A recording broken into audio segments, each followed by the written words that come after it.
अक्सर आपने बॉलीवुड मूवीज में देखा होगा कि कुछ फॉरेन एजेंट्स किसी और कंट्री में रहकर अपनी कंट्री के एजेंडा को फुलफिल करने की कोशिश करते हैं थ्रू कोवर्ट ऑपरेशंस। एक था टाइगर, मिशन मजनू, ये सारी मूवीज आपने शायद देखी होंगी। और आज इस वीडियो के अंदर हम कुछ ऐसा ही डिस्कस करने वाले हैं, बस फर्क इतना है कि वो किसी बॉलीवुड के स्क्रिप्ट पर आधारित नहीं है, वो रियलिटी पर आधारित है। हेलो एस्पिरेंट्स, मेरा नाम है Sumit Tyagi. Welcome to Chahal academy. आज हम आपको डिस्कस करने वाले हैं कि कैसे सीआईए की न्यूयॉर्क डिवीजन ने भारत के अंदर 1960s के अंदर अपने बेसिस बनाए, यहां रहकर कोवर्ट ऑपरेशंस किए, सर्वेलेंस रखा, टेररिस्ट को इंटेरोगेट किया, और आज किस तरीके से भारत और यूएस अपनी इंटेलिजेंस शेयरिंग पर काम कर रहे हैं। कौन कौन से ऐसे एग्रीमेंट हैं जहां ऐसी चीजें होती हैं जो कभी पब्लिक को पता ही नहीं चलती, और अगर पता चलती भी हैं तो शायद 50-60 साल बाद।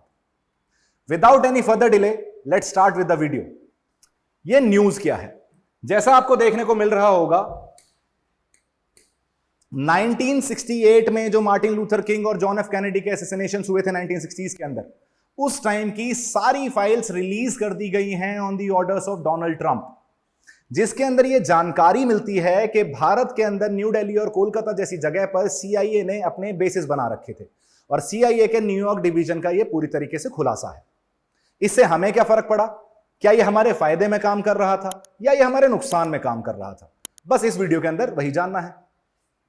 सबसे पहले समझने की कोशिश कीजिए कि ये जो फाइल्स रिलीज की गई हैं, ये लेटेस्ट बैच है डी क्लासिफाइड फाइल का, JFK files, John F Kennedy files का। बहुत टाइम से जॉन एफ कैनेडी के असैसिनेशन को लेकर बहुत सारी प्रिडिक्ट करते थे, प्रिडिक्शंस लगाए जाते थे, बहुत सारी कॉन्स्पिरेसीज थी, लेकिन सच्चाई सामने नहीं आती थी। उसका कारण यह था कि सारी फाइल्स को डीक्लासिफाई नहीं किया गया था। डोनाल्ड ट्रंप के आने के बाद उस प्रेसिडेंट के असैसिनेशन की सारी फाइल्स, उस पीरियड के जितने भी इंटेलिजेंस ऑपरेशन चल रहे थे, वो सारी फाइल्स डीक्लासिफाई कर दी गई हैं, मतलब उन्हें पब्लिक कर दिया गया है। पब्लिक भी पता कर सकती है कि उस टाइम पे सीआईए क्या कर रही थी, राइट? ऐसा ही कुछ हुआ है कि 1963 में जो जॉन एफ कैनेडी का असैसिनेशन हुआ था, उससे रिलेटेड सारी फाइल्स जो हैं यूएस की federal intelligence agency, central intelligence agency CIA ने रिलीज कर दिया है, पब्लिक कर दिया है, अपनी ऑफिशियल साइट पर उसे डाल दिया गया है, जिसमें हमें पता चला है कि उस टाइम पीरियड में सीआईए के न्यू दिल्ली और कोलकाता के अंदर सीक्रेट बेसिस एग्जिस्ट करते थे। मतलब सीआईए न्यू दिल्ली और कोलकाता में अपने बेस बना के फंक्शन कर रहा था। सीआईए के जो न्यूयॉर्क डिवीजन है, उससे यह भी पता चला है कि न्यू दिल्ली और कोलकाता के अलावा, ये तो भारत के अंदर है, अंकारा, इस्तांबुल, ये दो जगह, अंकारा और इस्तांबुल, टर्की के अंदर भी इनके सीक्रेट बेस थे। बेरूत लेबनान के अंदर इनका बेस था। तेहरान ईरान के अंदर, Rawalpindi Pakistan, Colombo Sri Lanka, Seoul south Korea and Tokyo Japan, ये वो सारे हैं जिन्हें सीआईए की न्यूयॉर्क डिवीजन संभाल रही थी। और ये सारे बेसिस आपको इन प्लेसेस पर एग्जिस्ट करते हुए दिखते थे, जहां सीआईए और उनके ऑपरेटिव्स दूसरे देशों में रहकर यूएस के एजेंडा या यूएस के इंटरेस्ट को फुलफिल करने की कोशिश करते थे। आगे बढ़ते हैं। ये पूरी जो लिस्ट आपको देखने को मिल रही है, इसमें आपको अलग अलग डिवीजन्स देखने को मिलेंगे और कहां कहां सीआईए के बेसिस थे। जैसा हमारा न्यूयॉर्क डिवीजन है, उसमें हमें Ankara, Athens, Beirut, Kolkata, Colombo, Istanbul, new Delhi, Rawalpindi और तेहरान देखने को मिल रहे हैं, राइट? अब ये साइट्स क्या हैं? इन्हें बेसिकली ब्लैक साइट्स कहा जाता है। ये जितने भी बेसिस होते हैं दूसरी कंट्री के अंदर, इन्हें बोला जाता है ब्लैक साइट्स। और ये किस लिए यूज किए जाते हैं? ये सर्वेलेंस ऑपरेशंस के लिए, कोवर्ट ऑपरेशंस के लिए, इंटेलिजेंस ऑपरेशंस के लिए। फॉर एग्जांपल, यूएस के लिए अगर कोई टेररिस्ट थ्रेट है, तो अगर वो किसी और कंट्री में एग्जिस्ट कर रहा है, तो उसको कैच करके अगर उसे क्रॉस इंटेरोगेशन उसकी करनी है, तो वो भी इन बेसिस पे रहकर की जा सकती है। डिटेन किया जा सकता है सस्पेक्टेड टेररिस्ट को, जो किसी भी तरीके से अमेरिकन इंटरेस्ट के अगेंस्ट काम करता हुआ दिखता है। तो ये जो दुनिया भर में सीआईए ने बेसिस बना रखे थे, तो बेसिक इसकी नीड ये है, आपको पता है कोल्ड वॉर पीरियड था, रशिया एक मेजर थ्रेट था यूएस हेजेमनी के लिए, तो रशिया के अगेंस्ट फाइट करने के लिए, यूएसएसआर के अगेंस्ट फाइट करने के लिए, अगेन चाइना जैसी कम्युनिस्ट नेशन जो राइज कर रहा था और जो कम्युनिस्ट होने की वजह से एक आइडियोलॉजिकल अपोजिशन में बैठा था यूएस के, उसको भी काउंटर करने के लिए इंडिया के अंदर बेसिस यूज किए गए थे। अब इन बेसिस का इस्तेमाल क्या हुआ? ये जो ब्लैक साइट्स हैं, जिनको हम ब्लैक साइट्स बोल रहे हैं, आखिर इनका इस्तेमाल हुआ कैसे है? देखो, सबसे पहले इन डीक्लासिफाइड डॉक्यूमेंट्स में जो इंफॉर्मेशन मिली है मुझे, वो क्या बता रही है हमें कि इंडिपेंडेंस के बाद भारत ने इंटेलिजेंस के लिए अमेरिका से असिस्टेंस मांगी। रीजन बीइंग, 1968 तक हमारे पास खुद की कोई एक्सटर्नल इंटेलिजेंस एजेंसी नहीं थी। उस टाइम पे हमारी इंटेलिजेंस का काम केवल इंटेलिजेंस ब्यूरो करता था, टिल द टाइम जब आर एन काओ की अगुवाई में, लीडरशिप में आपको रिसर्च एंड एनालिसिस विंग बनती हुई दिखती है 1968 में। वो पहले आईबी के चीफ हुआ करते थे। इंदिरा गांधी के कहने पर उन्होंने एक ब्लूप्रिंट तैयार किया कि किस तरीके से भारत की एक्सटर्नल इंटेलिजेंस एजेंसी काम करेगी, और फाइनली 1968 में आपको रॉ पिक्चर में आती हुई दिखती है। उससे पहले एक्सटर्नल इंटेलिजेंस के लिए हमें दूसरी कंट्रीज के ऊपर रिलाई करना पड़ता था, जिसमें अमेरिका भी शामिल है। और आजादी के बाद हमारी खुद की शॉर्टकमिंग्स की वजह से कि हमारे पास एक्सटर्नल इंटेलिजेंस एजेंसी नहीं है, रॉ जैसी एजेंसी नहीं है, इसलिए हमें अमेरिका से असिस्टेंस मांगनी पड़ी, जिससे हम अपने इंटेलिजेंस फ्रेमवर्क को थोड़ा सा डेवलप कर सके।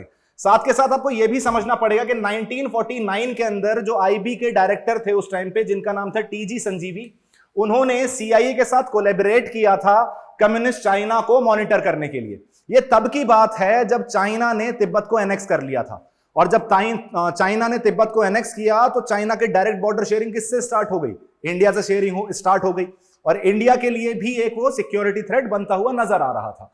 ऐसे में इंटेलिजेंस हेल्प लेने के लिए उस टाइम के आईबी चीफ ने सीआईए के साथ कोलैबोरेट किया था, जिससे कम्युनिस्ट चाइना के जो इंटेंशंस हैं, जो उनके जो स्टेप्स ले रहे हैं, वो उनको बेटर तरीके से एडवांस में पता किया जा सके उनके बारे में, और उनके अगेंस्ट एक्शन भी लिए जा सके। साथ के साथ इंडिया ने इस टाइम पीरियड के अंदर, स्पेशली 1962 वॉर के बाद, जहां वो 1962 की वॉर हार चुके थे 20 अक्टूबर से लेकर 20 नवंबर तक की, तब भारत ने यूएस को चारबातिया एयरबेस भी यूज करने के लिए दिया था। उड़ीसा के अंदर एक एयरबेस है जिसे हम बोलते हैं चारबातिया एयरबेस, उसको रीफ्यूलिंग के लिए अलाउ किया गया था, जिसके अंदर सीआईए के U-2 स्पाई प्लेन्स को रिफ्यूल किया गया था, जिससे वो चाइनीज टेरिटरी को टारगेट कर सकें, स्पेशली जब हम 1962 की लड़ाई हार चुके हैं।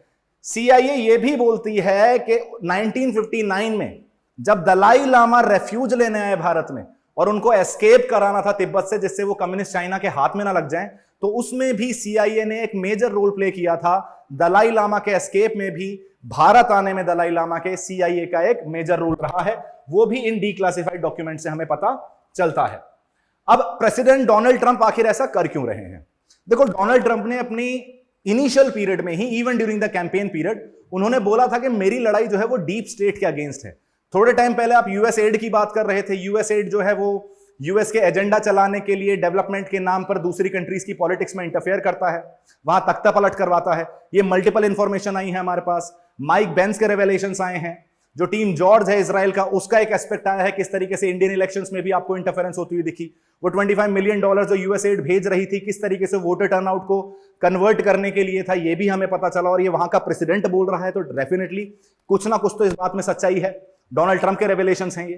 तो आज भी आपको ऐसी चीजें होती हुई दिखती हैं, और डोनाल्ड ट्रंप इन चीजों को सपोर्ट नहीं करते, क्योंकि उनका कहना है American first policy, inward looking policy, rather than wasting my money on to somebody else.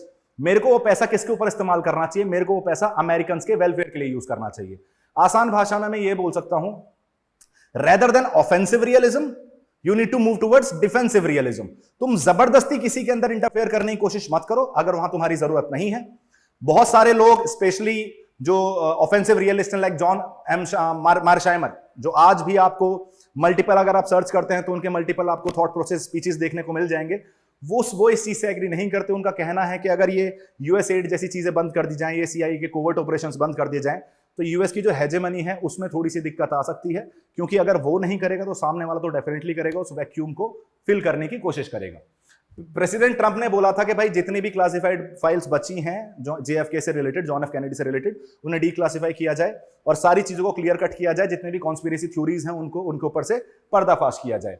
ये ऑर्डर डेफिनेटली इसलिए चलता है कि ये जो उस पीरियड में 1960s के अंदर जो 2 असैसिनेशन हुए, मार्टिन लूथर किंग जूनियर और जॉन एफ कैनेडी, उनके ऊपर से पर्दा उठाया जा सके, उसमें थोड़ी सी क्लैरिटी लाई जा सके। अदर देन दैट, आपको ये तो पता चल गया कि सीआईए भारत में कर क्या रहा था, और भारत के फेवर में काम कर रहा था, भारत के अगेंस्ट काम कर रहा था। आज की डेट में अगर मैं देखूं तो आज भी तो हम एक स्ट्रेटेजिक पार्टनर बन चुके हैं 2016 से, और आज भी हमने इंटेलिजेंस एग्रीमेंट साइन कर रखे हैं। यूएस के जो मेन 4 स्ट्रेटेजिक डिफेंस एग्रीमेंट हैं, यूएस ने वो नेटो कंट्रीज के साथ साइन कर रखे हैं और इंडिया के साथ साइन कर रखे हैं। मतलब although I am not the part of NATO, लेकिन फिर भी मैं चारों के चारों डिफेंस एग्रीमेंट्स का हिस्सा हूं, स्ट्रेटेजिक एग्रीमेंट्स का हिस्सा हूं यूएस के साथ। फॉर एग्जांपल, ये जो डिफेंस स्ट्रेटेजिक एग्रीमेंट्स हैं, जो स्ट्रेटेजिक डिफेंस एग्रीमेंट्स हैं, सबसे पहला हमारे पास जी सोमिया, ये हमने 2002 में साइन किया था जब अटल बिहारी वाजपेयी जी हमारे प्राइम मिनिस्टर थे। लेमोआ, ये अभी 2016 में साइन हुआ है। COMCASA, this was in 2018। And बेका, दिस वाज इन 2020। ये वो 4 स्ट्रेटेजिक एग्रीमेंट्स हैं जो एक स्ट्रेटेजिक पार्टनर के साथ ही साइन करता है यूएस, और इसके अंदर इंटेलिजेंस शेयरिंग का भी एक एस्पेक्ट है। मतलब ये सारा कोऑपरेशन और इंटेलिजेंस एक्सचेंज में भी हेल्प कर रहा है। अदर देन दैट 2014 में भी राजनाथ सिंह जी जो हमारे डिफेंस मिनिस्टर हैं, जब ये यूएस गए थे तो ये एक और एग्रीमेंट साइन करके आए जिसे हम बोलते हैं security of supply arrangement, that is SOSA agreement. ये भी किस लिए है? ये नॉन बाइंडिंग है ऑल्दो, लेकिन ये एग्रीमेंट करता है कि किसी भी तरीके से हमारे डिफेंस कोऑपरेशन को इंप्रूव किया जा सके। नॉन बाइंडिंग है इसलिए मैं उसे इन लेवल पे तो नहीं रख सकता जो डिफेंस एग्रीमेंट्स हैं, लेकिन yes, SOSA is another step, another feather in the cap जो यूएस और इंडिया के बीच में आपको बनता हुआ दिखता है। उसके अलावा इंडो पैसिफिक रीजन में क्वाड जैसी ग्रुपिंग हो जाए, चाहे वो जो ऑकस आपको काम करता हुआ दिखता है ऑस्ट्रेलिया, यूके और यूएस का। अदर देन दैट फिलीपींस के साथ जो यूएस ने स्क्वाड बनाया है उसमें भी इंडिया को इनवाइट किया गया है। बेसिकली इंडिया उसे स्क्वाड को जाके ज्वाइन कर लेता है, तो basically it would be a 5 member grouping जिसके अंदर फिलीपींस, इंडिया, जापान, ऑस्ट्रेलिया और यूएस देखने को मिलेंगे, जिससे इंडो पैसिफिक रीजन में कम्युनिस्ट चाइना के स्प्रेड को, कम्युनिस्ट चाइना का जो रूल बेस्ड ऑर्डर के अगेंस्ट वो फंक्शन कर रहा है, उसको कंट्रोल किया जा सके, उसको रेस्ट्रिक्ट किया जा सके, एक फ्रीडम ऑफ नेविगेशन को मेंटेन किया जा सके। तो आज की डेट में आपको देखने को मिल रहा है कि इंटेलिजेंस शेयरिंग एफर्ट जो है वो इंडो पैसिफिक रीजन में जो कॉमन स्ट्रेटेजी है, जो कॉमन इंटरेस्ट है, उनको अचीव करने के लिए भी किए जा रहे हैं। और ऐसा नहीं है कि आज की डेट में सीआईए के बेसिस भारत के अंदर एग्जिस्ट नहीं कर रहे होंगे, डेफिनेटली कर रहे होंगे। ऐसा नहीं है कि किसी और इंटेलिजेंस एजेंसी के यहां बेसिस काम नहीं कर रहे होंगे, बिल्कुल कर रहे होंगे, लेकिन प्रॉब्लम यही है कि वो इंटेलिजेंस बेसिस हैं। उनके बारे में पब्लिक को तब पता चलेगा जब उनकी रेलेवेंस खत्म हो जाएगा। और ये सेम चीज इंडिया के लिए भी कही जा सकती है कि इंडिया के भी multiple basis through out the world function कर रहे होंगे, जिससे हम अपनी इंटेलिजेंस के थ्रू अपनी सिक्योरिटी को और ज्यादा स्ट्रेंथन कर सके और अपनी सुरक्षा को और ज्यादा बेहतर बना सके। Right, this was all about this particular news. I guess आपको समझ में आ चुका होगा ये डीक्लासिफाइड डॉक्यूमेंट जो है ये क्यों आए हैं, यूपीएससी से क्यों जरूरत है। यूपीएससी से एक तो आपके लिए सबसे ज्यादा जरूरत है कि चारबतिया जो एयरबेस आया है आपको पता होनी चाहिए उसकी लोकेशन कहां है, वो डायरेक्टली आपको प्रीलिम्स में आता हुआ दिख सकता है। साथ के साथ जब इंटेलिजेंस की इतनी ज्यादा बात चल रही है, यूएस एड जैसी एजेंसीज की इतनी ज्यादा बात चल रही है, तो एनजीओ के पास जो फॉरेन फंडिंग आ रही है, जो हमारे पास फेमा और एफसीआरए का जो रूल्स हैं, जो एक्ट है 1999 और 2010 वाला, वो आपके लिए बहुत ज्यादा इंपॉर्टेंट हो जाता है एग्जाम पॉइंट ऑफ व्यू से। हो सकता है डायरेक्टली आपके पेपर में ना आए ये चीज, लेकिन इससे रिलेटेड जो चीजें हैं, जो फॉरेन इंटरफेरेंस इस देश में देखने को मिल रहा है, चाहे वो एनजीओ फंडिंग के थ्रू हो, चाहे वो इलेक्शंस में इंटरफेरेंस के थ्रू हो, ये दोनों ही आपके लिए इंटरनल सिक्योरिटी से और गवर्नेंस एंगल से जरूरी हो जाते हैं। That was all from my and. मिलता हूं आपको अगले वीडियो में ऐसे ही इंटरेस्टिंग टॉपिक के साथ। Thank you so much guys and have a good day.